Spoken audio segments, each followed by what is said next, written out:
তোমরা সবাই কেমন আছো? ভালো আছো তো? পড়ালেখা করতো? পড়তে হবে না, পড়লে হবে না। বিজনেস করব, আবার কন্টেন্ট বানাবো, মানে বিজনেসের কন্টেন্ট বানাবো। এক জীবনে এত দুঃখ আমায় কেন দিলি? বড় হয়ে ইউটিউবার হওয়ার ইচ্ছা। হ্যালো এভরিওয়ান, আসসালামু আলাইকুম। আমার নাম ওয়াটম্যান নাহিয়ান থেকে বলছি। আজকে আপনাদেরকে দুর্দান্ত একটি ভিডিও দেখাবো, যে হেলিকপ্টার মিলন নিয়ে একটা দুর্দান্ত একটি ভিডিও দেখাবো। তোমরা সবাই কেমন আছো? ভালো আছো তো? পড়ালেখা করতো? পড়তে হবে, নকল আর হবে না, হবে না। আমার সাথে আমার বোন আছে, এই যে খেলা করছে এখন। কেমন আছো? তুমি কি ভালো আছো? পড়তে হবে না, পড়লে হবে না, হবে না। পড়াশোনা করতে হবে, ভুল আর হবে না, নকল চলবে না। আমার নাম নাহিয়ান রহমান রাদ। তো আমি এখন 2 পড়তেছি। তো পড়াশোনা আমি কোন এখন স্কুলে পড়ো? নৌবাহিনী কলেজ ঢাকা মিরপুর 14। তোর ইউটিউব চ্যানেলের নাম কি? ওয়াটম্যান নাহিয়ান। আমি বলতে বলছে ভাই। আমি প্রথমে সাভার থেকে শুরু করছি, মানে আমাদের আগে হোম ডিস্ট্রিক্ট ছিল হলো সাভারে। মানে হোম ডিস্ট্রিক্ট মানে না, মানে আমরা ভাড়া থাকতাম আগে, অনেক আগে সাভারে, মানে 3 বছর 4 বছর আগের কথা। তো আমরা থাকতাম আগে হলো সাভারে। তো এখান থেকে আমার কন্টেন্ট বানানো শুরু হয়েছে। এরপর থেকে আস্তে আস্তে আমি যখন শর্ট দেখে শুরু করি, যখন আমার কাছে যেটা ভালো লাগে তখনই আমি সেটা করি। অনেক ভিডিওই আছে, মানে কেমন ধরনের? গান, তারপর আমার নিজস্ব যেসবগুলো সিক্রেট না সেসবগুলো বানাই, মানে যেগুলো মানে আমি প্রতিদিন ফেস করি। যে আমার একটা পড়াশোনার ভিডিও দিই, তারপর আবার খাওয়ার ভিডিও দিই, রোজা রমজানের ভিডিও দিই, আমার সাইকেলের ভিডিও দিই, সব ধরনের ভিডিও। আচ্ছা, এরপর হচ্ছে তুমি দেখলাম যে শিক্ষামন্ত্রীর একটা হ্যাঁ। ডায়লগ নিয়ে একটা ভিডিও দিয়েছো, আমাদের তুমি শোনাও তো সেই ডায়লগটা। তোমরা সেই কেমন আছো? ভালো আছো তো? পড়ালেখা করতো? পড়তে হবে, নকল আর হবে না, হবে না। এই কথাটা কি মাথায় থাকবে তোমার যখন পরীক্ষা? হ্যাঁ হ্যাঁ, আচ্ছা, তোমার সাথে ভিডিও বানানোর সাথে কে কে থাকে? আমার বোন থাকে। আচ্ছা, তোমার বোনকে দিয়ে কি কি ভিডিও বানাও? অনেক ভিডিও বানাই, মানে যে সবগুলা রূপ আমার বোন পারে তার সে। ভবিষ্যতে কি হতে চাও?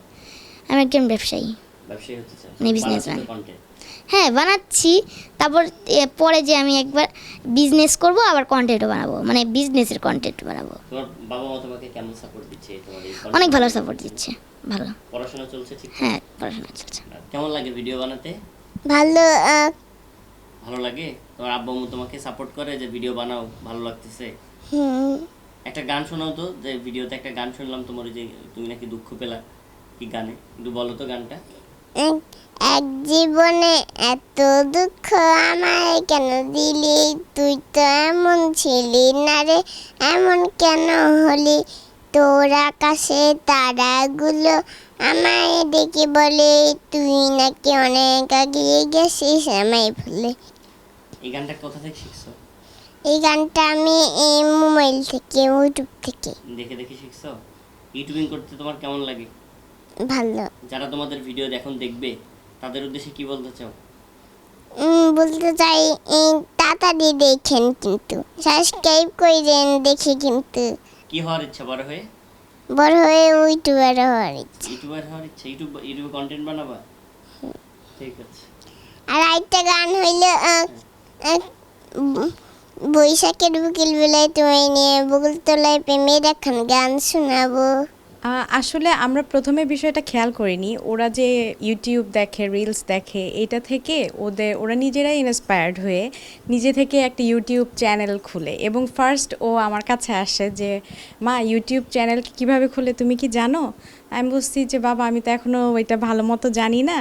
তো বলতেছে আচ্ছা ঠিক আছে। কিছুদিন পরে দেখি ও নিজেই ওর ইউটিউব একটা চ্যানেল খুলেছে, এবং সেটা ও ইউটিউব থেকে শিখেই ও নিজেই ইউটিউব চ্যানেলটা খুলেছে। তো তারপরে যখন আমাদের রিলেটিভসরা আসে বা গল্প করে, প্রতিবেশী যারা আছে তাদেরকে দেখায়, ও শর্ট ভিডিও বানায়, তারপরে টিকটকে একটু ভিডিও বানায়, এরকম বানাইতে ওর তখন ইউটিউবের প্রতি একটু আগ্রহটা বেশি। আর আমরা এটাকে কখনোই বাধা দেই নাই, বরং ওদেরকে সাপোর্ট করি, কারণ এখনকার বাচ্চারা যেহেতু একটু স্মার্ট, ওরা একটু স্মার্ট লাইফস্টাইল পছন্দ করে। পড়ালেখার বাইরেও অ্যাক্টিভিটিসগুলো করার প্রতি ওরা খুবই আকৃষ্ট ছিল, এবং আমি কখনোই ওদেরকে বাধা দেইনি, ওদেরকে বলেছি যে তোমাদের যেটা ভালো মনে হয় তোমরা সেটা করবে, অবশ্যই সেটা নেগেটিভ কোনো কিছু যেন না হয়। সো ওরা বড় হলে যদি এটাকেই পেশা হিসেবে বেছে নেয়, আসলে আমরাও খুব আনন্দিত হব যেন ওরা এই পেশাটাকেই ওরা বেছে নিতে পারে এবং আসলে এটা নিয়েই ওরা ওদের লাইফটা কাটাতে পারে এবং ওরা যাতে খুশি থাকে, এটাই আমরা আসলে সবসময় চাই।